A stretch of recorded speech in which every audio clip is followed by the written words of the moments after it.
وہ اس بشارت سے خارج ہو گیا. اب جنتی کیسے رہا؟ اگر نبی کی آل کو قتل نہ کراتا تو شاید ہو سکتا تھا کہ روایت اس کے کام آ جائے. تو حضرات گرامی یہ مسئلہ ایک مثال کے ذریعے ذہن نشین کریں. حضور صلی اللہ علیہ وسلم نے فرمایا من قال لا الہ الا اللہ دخل الجنہ. جو لا الہ الا اللہ پڑھے گا وہ جنت میں چلا جائے گا. ہر کلمہ پڑھنے والا جنت میں جائے گا. یہ بشارت ہے. کیا اس کا مطلب یہ ہے کہ نماز نہ پڑھو, روزے نہ رکھو, نیک عمل نہ کرو, بس لا الہ الا اللہ پڑھو جنت میں چلا جاؤ گے؟ توجہ چاہوں گا, جس نے لا الہ الا اللہ پڑھا وہ جنت میں جائے گا, لیکن شرط یہ ہے کہ لا الہ الا اللہ کہہ کر پھر ساری زندگی کام جنتیوں والا کرتا رہے, کوئی جہنمیوں والا کام نہ کرے. اگر یہ بشارت ہے جو قسطنطنیہ کے غزوہ میں گیا وہ جنتی ہے, تو اس کا مطلب یہ ہے کہ قسطنطنیہ پر غزوہ کے بعد ساری زندگی جہنمیوں والا کام نہ کرو تو پھر جنتی ہوگا. تو یزید نے اس کے بعد 3 کام کیے ہیں, 3 کام جہنمیوں والے کیے ہیں کہ جن کے بنا پر اس بشارت کا وہ حقدار اب نہیں رہا. پہلا کام, نبی کی آل کو کربلا کے میدان میں بھوکا پیاسا شہید کر دی. یزید کے حامی کہتے ہیں کہ یزید کا اس میں کوئی قصور نہیں تھا, وہ تو دمشق میں تھا, یہ کام تو ابن زیاد نے کیا. تو میں پوچھاؤں گا, اگر سیدنا فاروق اعظم رضی اللہ تعالیٰ عنہ یہ فرماتے ہیں کہ اگر میرے دور حکومت میں ججلہ کے کنارے بکری کا بچہ پیاسا مر گیا تو قیامت کے دن جواب دے عمر کو دینا ہوگا, تو یزید کے دور حکومت میں فرات کے کنارے سیدہ فاطمہ کے لال بھوکا پیاسا مظلومت مارا جائے تو بتاؤ کس سے پوچھا جائے گا؟ یزید سے پوچھا جائے گا. تو یزید کے حامیوں تم کہتے ہو کہ یزید کا کوئی قصور نہیں. جب حکومت یزید کی تھی اور اس کے دور حکومت میں جو کچھ ہوا اس کی مرضی سے ہوا, تو کس بات کا انکار کرو گے؟ کیا یزید نے گورنر مدینہ کو حکم نہیں دیا تھا کہ اگر حسین بیعت نہ کرے تو اس کا سر اتار کر بھیج دو؟ کیا یزید نے ایام حج میں 30 آدمی امام حسین کو قتل کرنے کے لیے مکہ میں نہیں بھیجا تھا؟ کیا یہ یزید کی طرف سے قتل کا حکم نہیں تھا؟ تو پھر بتاؤ میدان کربلا میں آل نبی پر کس کے حکم سے پانی بند ہوا؟ کیا یہ سب کچھ یزید کے حکم سے نہیں ہوا تھا؟ کیا یزید نے عبید اللہ ابن زیاد کو کوفہ کا گورنر مقرر نہیں کیا تھا؟ کیا یزید نے عمر بن سعد کو اپنی فوجوں کا سپہ سالار نہیں بنایا تھا؟ تم کہتے ہو کہ یزید قتل حسین کا ذمہ دار نہیں ہے. جب دمشق میں امام حسین کا سر مبارک یزید کے سامنے رکھا گیا تو اس بے ایمان نے امام حسین کے لبوں پر لوہے کی چھڑی ماری اور کہا یہ منہ ہے جو میری بیعت کا انکار کرتا تھا. امام زین العابدین کے چیخیں نکل گئی, سیدہ زینب پر قیامت گزر گئی, اہل بیت پر قیامت گزر گئی. تاریخ پڑھو, صحابی رسول حضرت ابو درداء اسلمی رضی اللہ تعالیٰ عنہ نے کہا کہ اے یزید پلید یہ چھڑی ہٹا لو, خدا کی قسم, رب کعبہ کی قسم, میں نے ان لبوں کو حضور صلی اللہ علیہ وسلم کو بوسہ دیتے ہوئے دیکھا. اور سیدہ زینب, سیدہ سکینہ, سیدہ ام کلثوم, سیدہ ام رباب, سیدہ ام لیلہ کو کئی دنوں تک دمشق کی گلیوں میں پھراتا رہا. نبی کی نواسوں کے ساتھ یہ ظلم, اور یزید کے حامی مولویوں بدبختوں, یزید کی حمایت سے توبہ کرو. قبر میں یزید کام نہیں آئے گا, حسین کا نانا کام آئے گا. میں پوچھتا ہوں, اگر یزید امام حسین کے قتل پر راضی نہیں تھا تو اس نے عبید اللہ ابن زیاد کو سزا کیوں نہیں دی؟ اگر یزید امام حسین کے قتل پر راضی نہیں تھا تو امام حسین کے قاتلوں سے بدلہ کیوں نہیں لیا؟ اگر یزید امام حسین کے قتل پر راضی نہیں تھا تو قاتلان حسین سے قصاص کیوں نہیں لیا؟ بلکہ وہ تو انہیں انعام دیتا رہا, عہدے دیتا رہا, جائیداد تقسیم کرتا رہا. تو معلوم ہوا کہ وہ امام حسین کے قتل پر راضی تھا اور اس کو بری الذمہ قرار نہیں دیا جا سکتا. امام حسین کا مرتبہ تو بہت بلند ہے, امام حسین کا مرتبہ بہت بلند ہے. قرآن پاک میں اللہ تعالیٰ فرماتا ہے وَمَن يَقْتُلُ مُؤْمِنًا مُتَعَمِّدًا فَجَزَاؤُهُ جَهَنَّمُ, جو کسی مومن کو جان بوجھ کر قتل کرے وہ جہنمی ہے. تو نادانو, تمہیں اتنا بھی نہیں پتا کہ حسین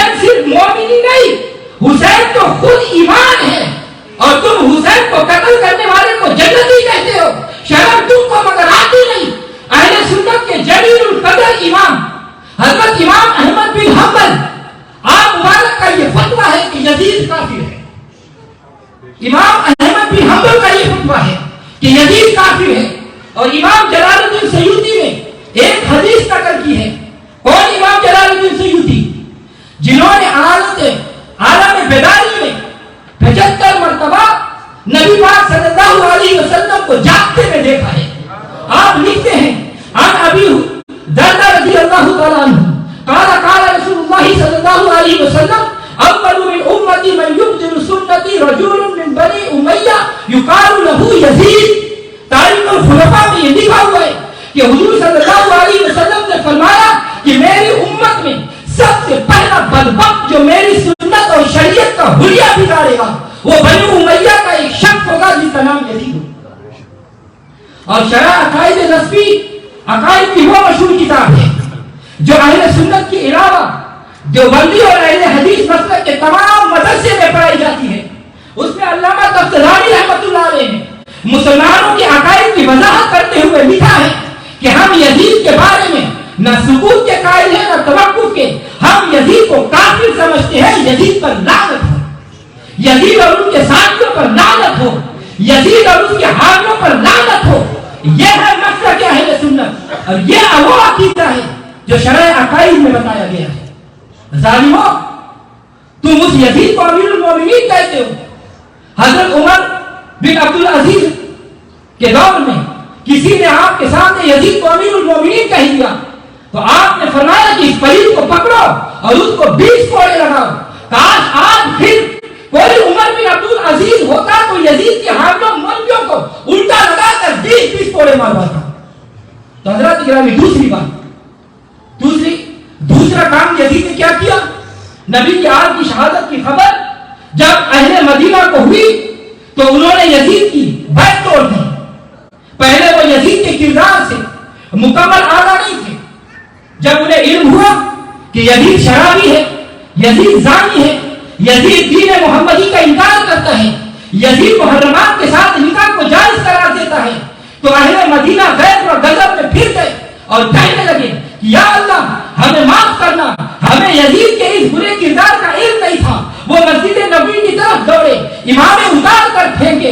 بعض لوگوں نے غصے میں جوتے اتار کر پھینکے کہ جس طرح ہم نے امامیں اور جوتے اتارے ہیں اسی طرح ہم یزید کی بیعت کو اتار کر پھینکتے ہیں. مدینے میں یزید کی بیعت توڑنے والوں نے اماموں اور جوتوں کی ڈھیر لگا دیے. جب یزید تک یہ خبر پہنچی کہ مدینے والوں نے میری بیعت کا انکار کر دیا ہے تو اہل مدینہ سے بدلہ لینے کے لیے یزید نے دوسرا کام یہ کیا کہ ہزاروں کی تعداد میں لشکر بھیجا اور کہا کہ تم پر نبی کا مدینہ مباح ہے, جو چاہو تم کرو. تاریخ میں اس واقعہ کو واقعہ ہردا کہتے ہیں. اس واقعہ میں یزید کی بھیجی ہوئی فوجوں نے مدینہ منورہ پر لشکر کشی کی, مسجد نبوی میں گھوڑے باندھے, مسجد نبوی میں 3 دن تک نہ اذان ہوئی نہ نماز.